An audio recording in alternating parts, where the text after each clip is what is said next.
হরে কৃষ্ণ বন্ধু, সকাল সকাল রোজকার মতো আমি জল লোড করে দিয়েছি টেম্পুতে, কারণ ওখানে যাতে ওখানে কোম্পানিতে সাপ্লাই হয়। আর দেখতে দেখতে কোম্পানি পৌঁছে গেছে, সামনে রয়েছে এটা হনুমান মন্দির। জয় শ্রীরাম।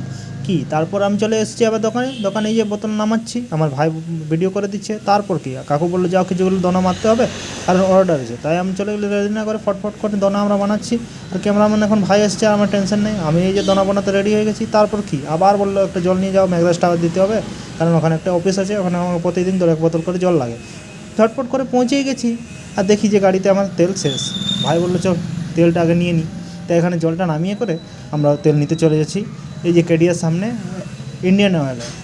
আর এখানে তেল ভরতে ভরতে দেখি এখানে কিছুগুলো ফ্রিজ আর একটা কুলার মনে হয় রাখা রয়েছে। ওকে জিজ্ঞেস করলো এটা কি, এটা বললো না না এটা লাকি ড্র চলছে। তাই আমরা দেখি, আপনারাও চলে আসুন এখানে তেল ভরান, লাকি ড্রতে পুরস্কারগুলো জেতার সুযোগ পান। আর তারপর কি সন্ধ্যাবেলায় দোকানে চলে এসেছি বা বসে আছি। দেখা হচ্ছে পরের ভিডিও। সুস্থ থাকো, ভালো থাকো, জয় গুরু।